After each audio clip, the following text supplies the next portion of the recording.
Good afternoon friends. आज हम लोग बात करेंगे केंद्र शासित प्रदेशों की प्रशासनिक व्यवस्था, एडमिनिस्ट्रेशन ऑफ यूनियन टेरिटरीज।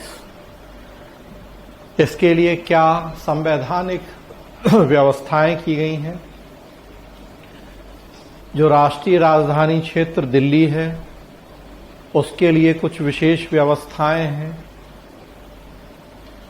तो आज चर्चा इसी टॉपिक की होगी। संविधान का भाग 8 और अनुच्छेद 239 से 241, 239 से 241 तक चर्चा है केंद्र शासित प्रदेशों की प्रशासनिक व्यवस्था की।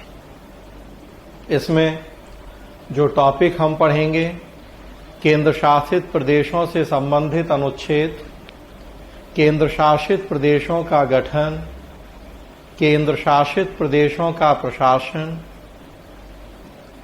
राज्य व केंद्र शासित प्रदेशों की तुलना, दिल्ली के लिए विशेष प्रावधान, केंद्र शासित प्रदेशों के लिए सलाहकार समितियां। ये इतने टॉपिक जिनकी एक एक करके चर्चा करेंगे। तो सबसे पहले जो अनुच्छेद हैं, कहने को 3 अनुच्छेद हैं, 239, 240, 241, लेकिन उनमें ए बी करके भी होने से कई अनुच्छेद हो गए हैं। 239 में संघ राज्य क्षेत्रों का प्रशासन, इसकी व्यवस्था है।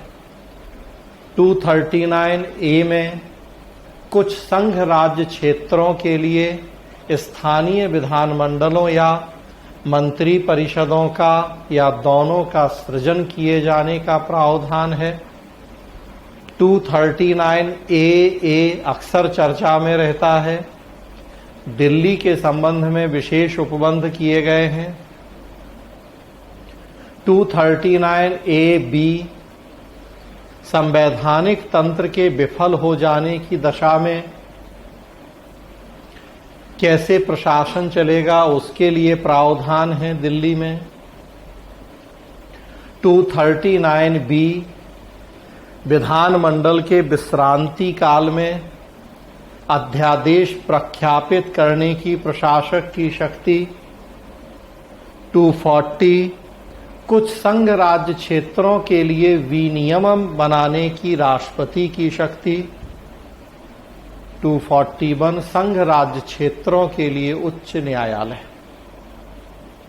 तो कहने को 3 अनुच्छेद, 239, 240 और 241, लेकिन 239 में ए बी और बी होने से 4 अनुच्छेद और।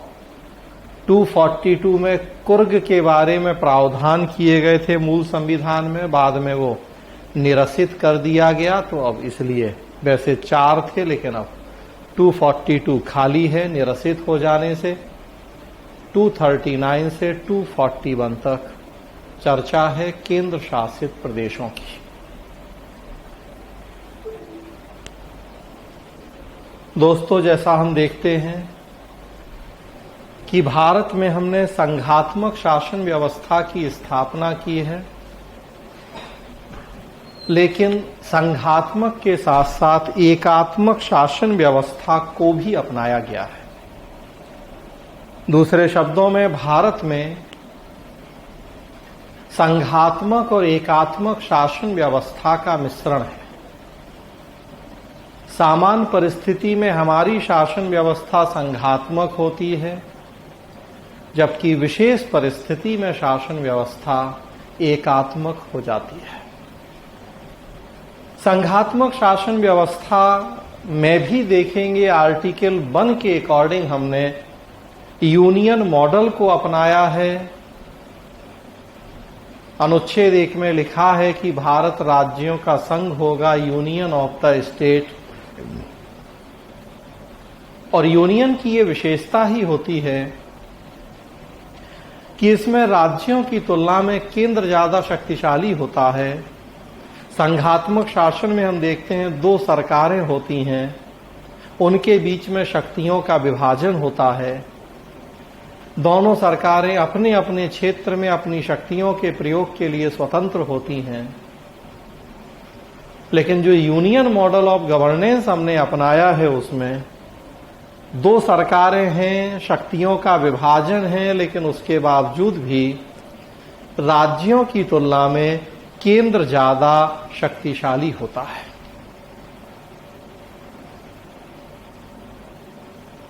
हमारे देश में केंद्र और राज्य के रूप में हमने दो स्तरीय सरकारें बनाई, शक्तियों का विभाजन किया, लेकिन आप संविधान का अनुच्छेद 1 देखेंगे तो केंद्र सरकार, राज्य सरकार के अलावा संघ राज्य क्षेत्र या केंद्र शासित प्रदेशों की भी व्यवस्था की गई है। यूनियन टेरिटरीज हिंदी में संघ राज्य क्षेत्र या केंद्र शासित प्रदेशों की स्थापना की भी व्यवस्था की गई है।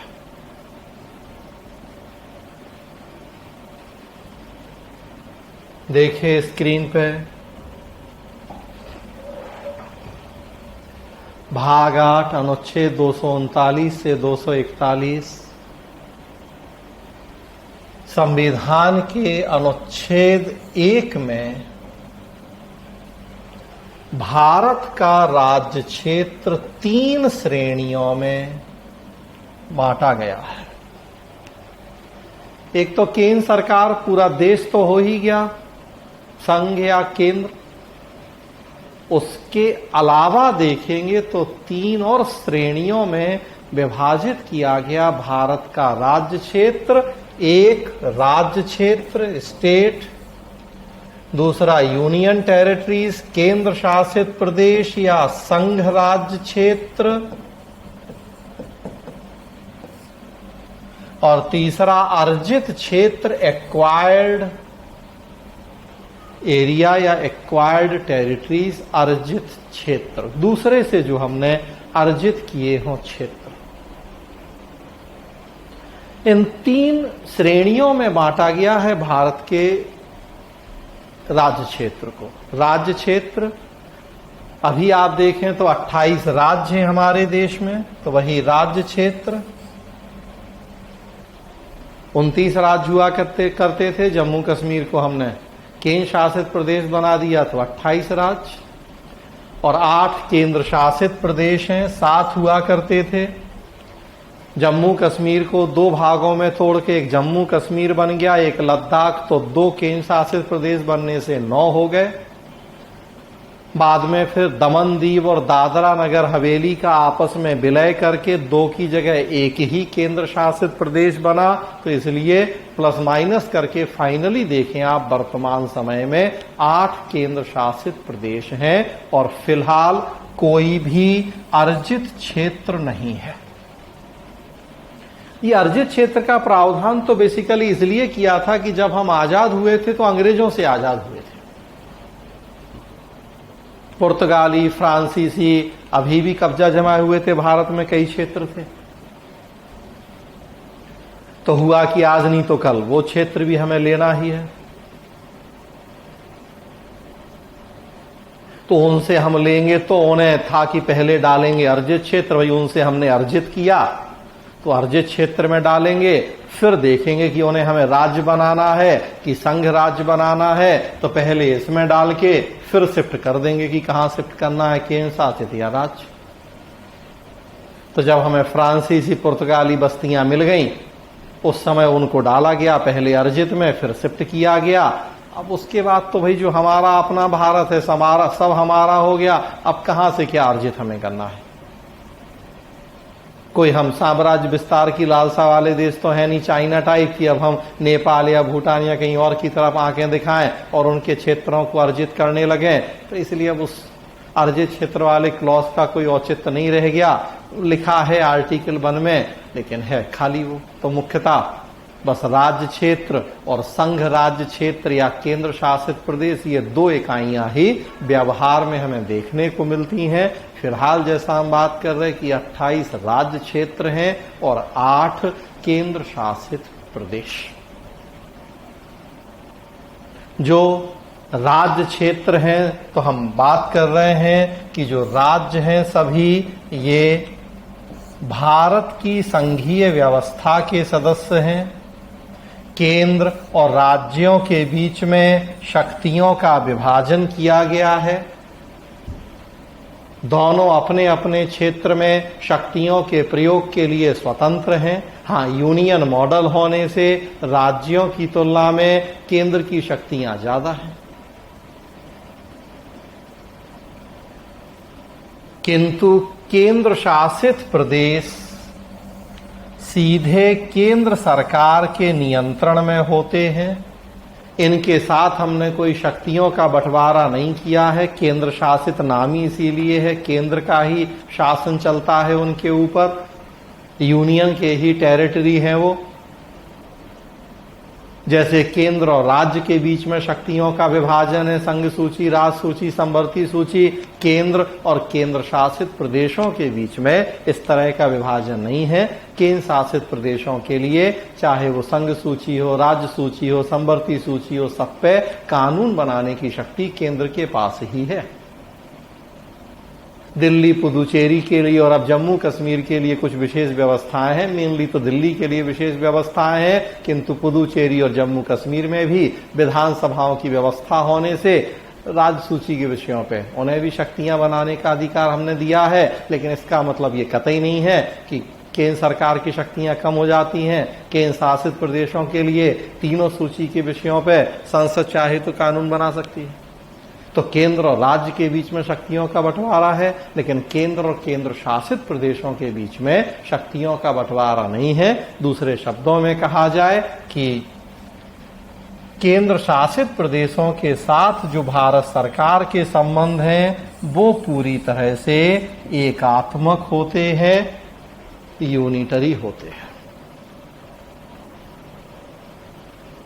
राज्यों के साथ संबंध संघात्मक, मतलब शक्तियों का वितरण, किंतु केंद्र शासित प्रदेशों के साथ संबंध पूरी तरह से एकात्मक, वो यूनियन टेरिटरी। तो यूनिटरी रिलेशन, शक्तियों का विभाजन नहीं। देखिए आप कैसे गठन हुआ है केंद्र शासित प्रदेशों का। 1874 1874 में, याद रखें इस ईयर को, 1874 1874 में ब्रिटिश शासन काल में कुछ अनुसूचित जिलों का निर्माण किया गया था। शेड्यूल्ड डिस्ट्रिक्ट या अनुसूचित जिलों का निर्माण हुआ था। बाद में उनका नाम मुख्य आयुक्तीय क्षेत्र कर दिया गया था। मुख्य आयुक्त उन क्षेत्रों के प्रशासन का मुखिया होता था। वहीं से उनका नाम मुख्य आयुक्तीय क्षेत्र हो गया था। स्वतंत्रता के बाद उनका वर्गीकरण भाग ग और घ राज्यों की श्रेणी में किया गया था।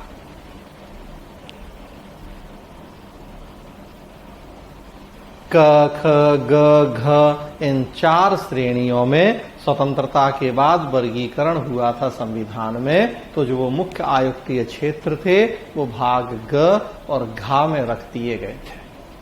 जब 1956 1956 में 7वां संविधान संशोधन अधिनियम हुआ पारित, साथ में राज्य पुनर्गठन अधिनियम पारित हुआ, तब हमने केंद्र शासित प्रदेश के रूप में इनका गठन किया। 1956 के 7वें संविधान संशोधन अधिनियम और राज्य पुनर्गठन अधिनियम के तहत केंद्र शासित प्रदेश के रूप में इनका गठन किया गया।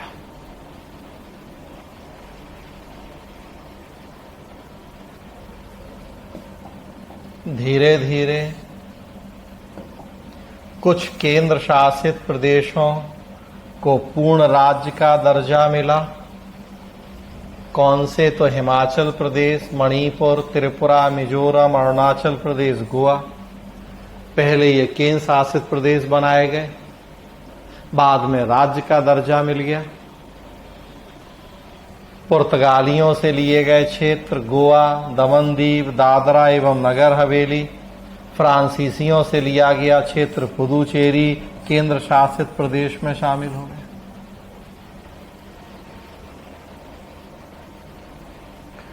चलती रही ये प्रक्रिया, अर्जित क्षेत्र, फिर केंद्र शासित, उससे राज्य, कुछ नए केंद्र शासित प्रदेश, और अब देखें तो राज्य से केंद्र शासित प्रदेश, कश्मीर राज्य था उसे केंद्र शासित प्रदेश बना दिया।